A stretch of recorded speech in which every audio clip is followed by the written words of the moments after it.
अस्सलाम वालेकुम dear students, उम्मीद करता हूँ आप लोग सब खैरियत से होंगे। Class 10th chemistry chapter number 10 acid base and salts में आज हम डिस्कस करेंगे Bronsted and Lowry concept of acid and bases. ठीक है, Bronsted and Lowry concept of acid जो है ये कॉन्सेप्ट प्रेजेंट किया था टू केमिस्ट ने, प्रेजेंटेड बाय टू केमिस्ट। पहला केमिस्ट था डेनिश केमिस्ट,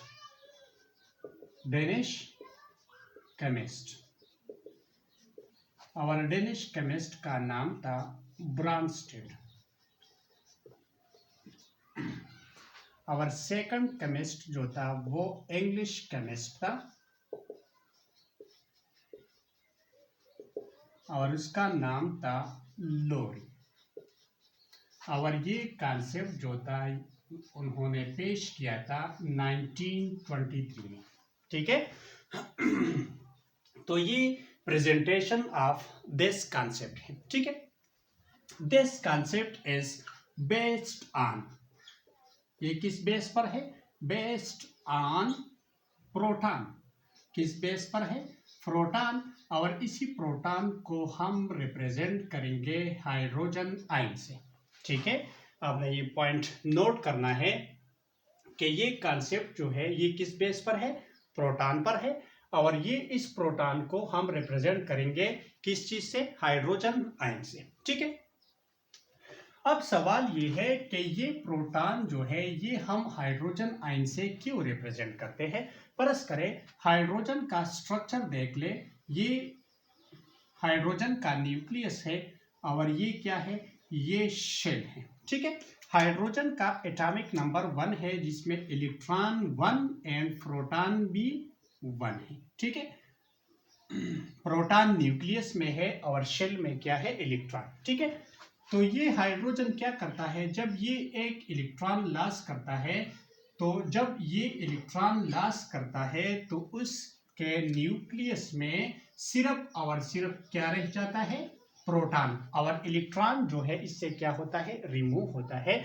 और इसी प्रोटॉन को हम रिप्रेजेंट करेंगे किस चीज से? हाइड्रोजन आयन से। ये हाइड्रोजन एटम था, जब ये हाइड्रोजन एटम इलेक्ट्रॉन लॉस करता है तो इसमें सिर्फ और सिर्फ क्या रह जाता है? प्रोटॉन।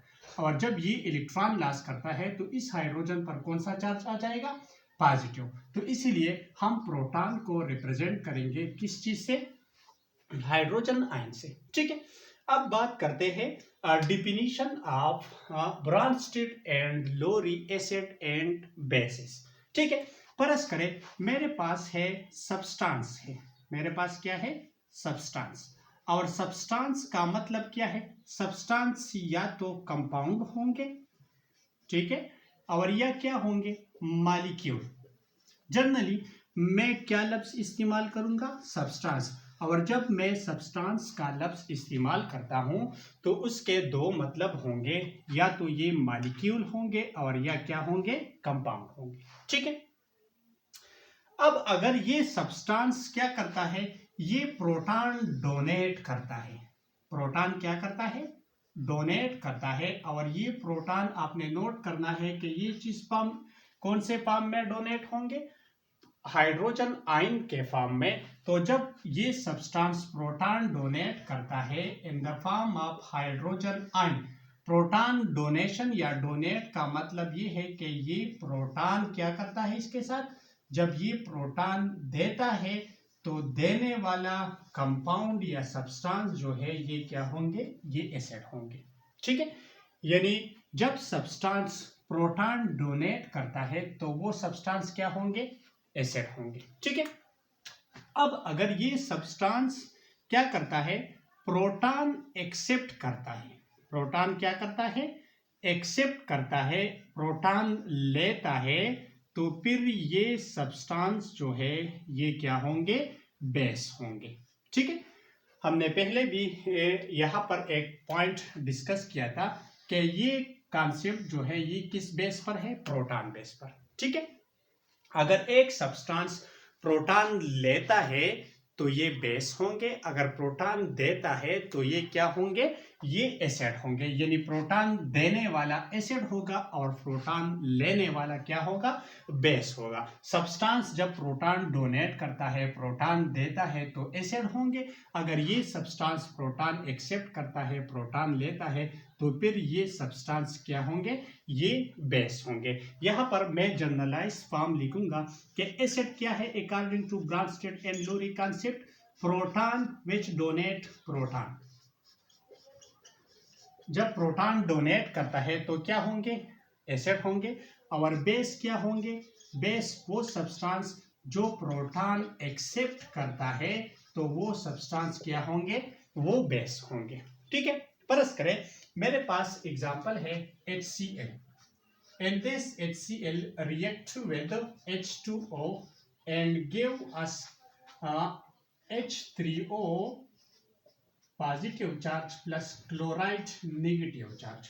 ये एक रिवर्सिबल रिएक्शन है जिसमें रिएक्टेंट जो है कन्वर्ट होते हैं प्रोडक्ट में और ये प्रोडक्ट अगेन कन्वर्ट होता है रिएक्टेंट में। ठीक है, अब इस रिएक्शन में हमने आइडेंटिफिकेशन करना है एसिड और बेस का। तो आइडेंटिफिकेशन आपने किस तरह करना है, ये क्लोरीन जो है ये आपने मिलाना है इस क्लोरीन के साथ। ठीक है, और ये ऑक्सीजन आपने मिलाना है इस ऑक्सीजन के साथ। ठीक है, तो आप यहाँ पर देख सकते हैं कि इस क्लोरीन के साथ यहाँ पर हाइड्रोजन है यानी प्रोटॉन है। ठीक है, और यहाँ पर इस क्लोरीन के साथ हाइड्रोजन नहीं है यानी प्रोटॉन नहीं है। तो इसका मतलब ये है कि ये क्लोरीन जब प्रोडक्ट साइड में जाता है, हाइड्रोजन क्लोराइड जब प्रोडक्ट साइड में जाता है तो इससे हाइड्रोजन रिमूव होता है यानी प्रोटॉन। इसका मतलब ये है कि ये क्लोरीन प्रोटॉन देता है। यहाँ पर क्या हुआ है, प्रोटॉन डोनेट हुआ है। डोनेट का मतलब ये है कि यहाँ पर प्रोटॉन यानी हाइड्रोजन जो है ये क्या हुआ है, डिक्रीज हुआ है। तो जब प्रोटॉन डिक्रीज होता है तो इसका मतलब क्या होगा कि प्रोटॉन डोनेट करता है। तो जब प्रोटॉन डोनेट करता है तो वो सब्सटेंस क्या होंगे, एसिड। देयरफॉर HCl जो है ये क्या हो गया, ये एसिड हो गया। ठीक है, यहाँ पर ऑक्सीजन है, ऑक्सीजन के साथ कितने हाइड्रोजन है, 2। यहाँ पर ऑक्सीजन के साथ कितने हाइड्रोजन है, 3। इसका मतलब ये है कि नंबर ऑफ हाइड्रोजन इंक्रीज हुआ है। तो जब नंबर ऑफ हाइड्रोजन इंक्रीज होता है तो हम इसी तरह भी कह सकते हैं कि प्रोटॉन इंक्रीज हुआ है। तो जब प्रोटॉन इंक्रीज होता है तो इसका मतलब ये है कि प्रोटॉन के साथ क्या होता है, प्रोटॉन ये सब्सटेंस लेता है यानी प्रोटॉन एक्सेप्ट करता है। तो जब प्रोटॉन एक्सेप्ट होता है तो नंबर ऑफ प्रोटॉन इंक्रीज होता है और जब प्रोटॉन एक्सेप्ट होता है तो वो सब्सटेंस फिर क्या होंगे, बेस होंगे। ठीक है, इसी तरह इस रिएक्शन में HCl एसिड है और वाटर क्या है, बेस। इसी तरह एक और रिएक्शन है ammonia, when react with H2O and give us ammonium ion plus OH ion। अब इस रिएक्शन में आपने आइडेंटिफिकेशन करना है एसिड और बेस का। तो आप क्या करेंगे, आप इस नाइट्रोजन को मिलाएंगे इस नाइट्रोजन के साथ और इस ऑक्सीजन को आपने मिलाना है इस ऑक्सीजन के साथ। ठीक है, यहाँ पर नाइट्रोजन के साथ हाइड्रोजन कितने हैं, 3। यहाँ पर कितने हैं, 4। इसका मतलब ये है कि यहाँ पर प्रोटॉन इंक्रीज हुआ है। और इंक्रीज कब होंगे, जब ये प्रोटॉन लेता है, प्रोटॉन एक्सेप्ट करता है। तो जो स्पीशीज जो सब्सटेंस प्रोटॉन एक्सेप्ट करता है वो क्या होंगे, बेस। देयरफॉर अमोनिया जो है ये क्या है, ये बेस है। ठीक है, और ये वाटर, यहाँ पर वाटर में ऑक्सीजन के साथ हाइड्रोजन कितने हैं, 2 यानी प्रोटॉन 2 है। यहाँ पर प्रोटॉन कितने हैं, 1। इसका मतलब ये है कि नंबर ऑफ प्रोटॉन या नंबर ऑफ हाइड्रोजन डिक्रीज हुआ है। और डिक्रीज कब होगा, जब ये डोनेट करता है, देता है। तो जब प्रोटॉन डोनेट करता है या देता है फिर ये सब्सटेंस क्या होंगे, एसिड होंगे। इसी रिएक्शन में वाटर क्या है, एसिड, और इसी रिएक्शन में अमोनिया क्या है, बेस। इसी तरह इस रिएक्शन में HCl क्या है, एसिड, और वाटर क्या है, बेस। ठीक है, तो ये था Bronsted and Lowry concept of acid and base, जब सब्सटेंस प्रोटॉन डोनेट करता है in the form of hydrogen ion तो वो सब्सटेंस क्या होंगे, एसिड होंगे, और जब प्रोटॉन एक्सेप्ट होता है in the form of hydrogen ion तो वो सब्सटेंस फिर क्या होंगे, बेस होंगे। ठीक है, एक और पॉइंट यहाँ पर डिस्कस करेंगे हम कि एम्पोटेरिक सब्सटेंस क्या है। एम्पोटेरिक सब्सटेंस, एम्पोटेरिक सब्सटेंस अगर इस रिएक्शन में आप देख ले तो इस रिएक्शन में यहाँ पर वाटर जो है वो एक्ट करता है एज अ बेस। ठीक है, और इस रिएक्शन में वाटर एक्ट करता है एज एन एसिड। ठीक है, और इस रिएक्शन में वाटर बेस है, और बेस कब होगा, जब ये रिएक्शन करता है एसिड के साथ।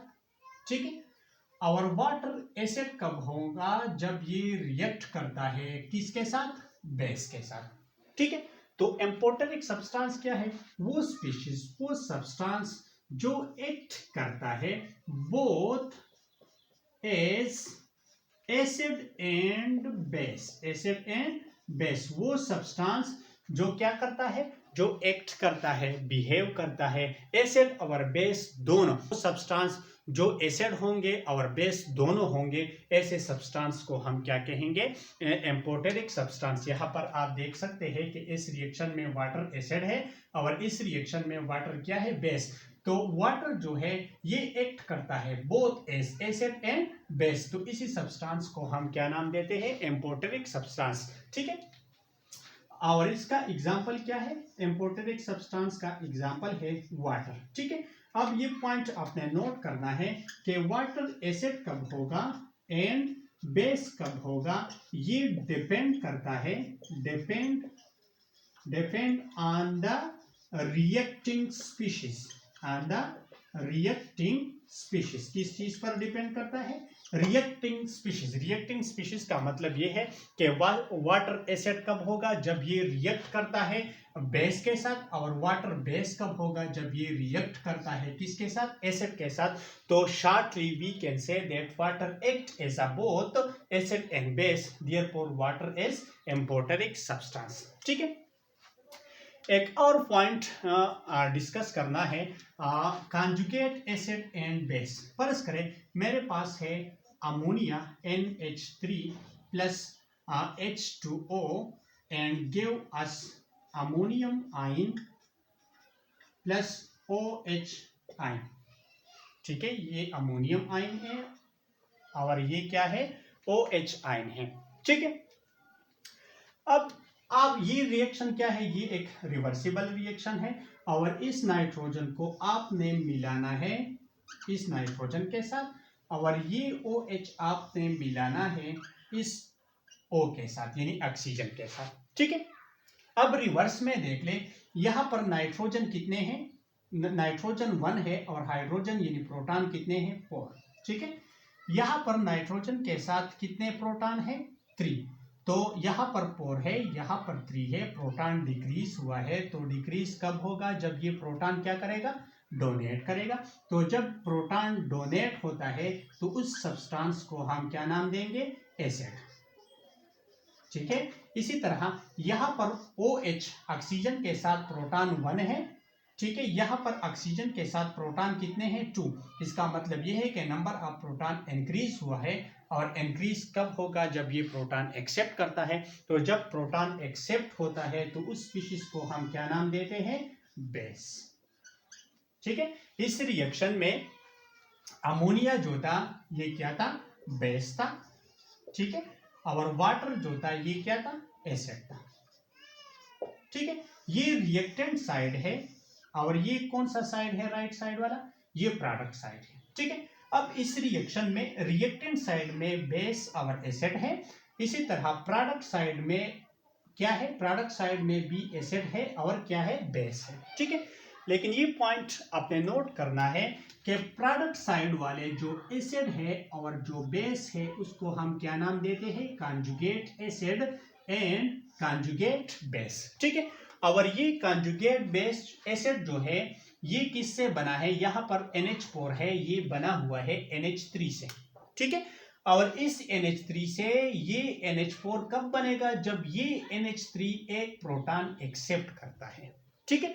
तो जब प्रोटॉन एक्सेप्ट करता है ये क्या होंगे, बेस होंगे। तो ये पॉइंट आपने नोट करना है कि कंजुगेट एसिड किस तरह फॉर्म होता है। It is formed by accepting a proton by base. जब बेस प्रोटॉन एक्सेप्ट करता है, ये क्या है इस रिएक्शन में, बेस, ठीक है। यहां पर प्रोटॉन कितने हैं, 3, यहां पर प्रोटॉन कितने हैं, 4, ठीक है। तो इसका मतलब यह है कि प्रोटॉन इंक्रीज हुआ है, और इंक्रीज कब होगा, जब ये प्रोटॉन एक्सेप्ट करता है। तो बेस, ये क्या है, ये बेस। तो जब बेस प्रोटॉन एक्सेप्ट करता है तो इससे क्या बनता है, कंजुगेट एसिड, ठीक है। और ये क्या है, ये कंजुगेट बेस है। और ये कंजुगेट बेस जो है ये किस तरह बना हुआ है, यहाँ पर ऑक्सीजन के साथ कितने हाइड्रोजन है, प्रोटॉन 2, यहाँ पर ऑक्सीजन के साथ कितने प्रोटॉन है, 1। तो इसका मतलब यह है कि प्रोटॉन डिक्रीज हुआ है, और जब प्रोटॉन डिक्रीज होता है तो इसका मतलब क्या होगा कि प्रोटॉन डोनेट करता है। तो जब प्रोटॉन डोनेट करता है वो स्पीशीज क्या होंगे, एसिड होंगे। और इससे जो स्पीशीज बनता है उसे हम क्या नाम देते हैं, कंजुगेट बेस। तो कंजुगेट बेस क्या है, किस तरह बनता है, it is formed by donating a proton bye acid. जब एसिड प्रोटॉन डोनेट करता है तो इससे क्या बनेंगे, कंजुगेट बेस, ठीक है। एक पॉइंट आपने नोट करना है कि बेस से क्या बनेंगे, कंजुगेट एसिड, और एसिड से क्या बनेगा, कंजुगेट बेस। तो ये था ब्रांस्टेड एंड लोरे concept of acid and base.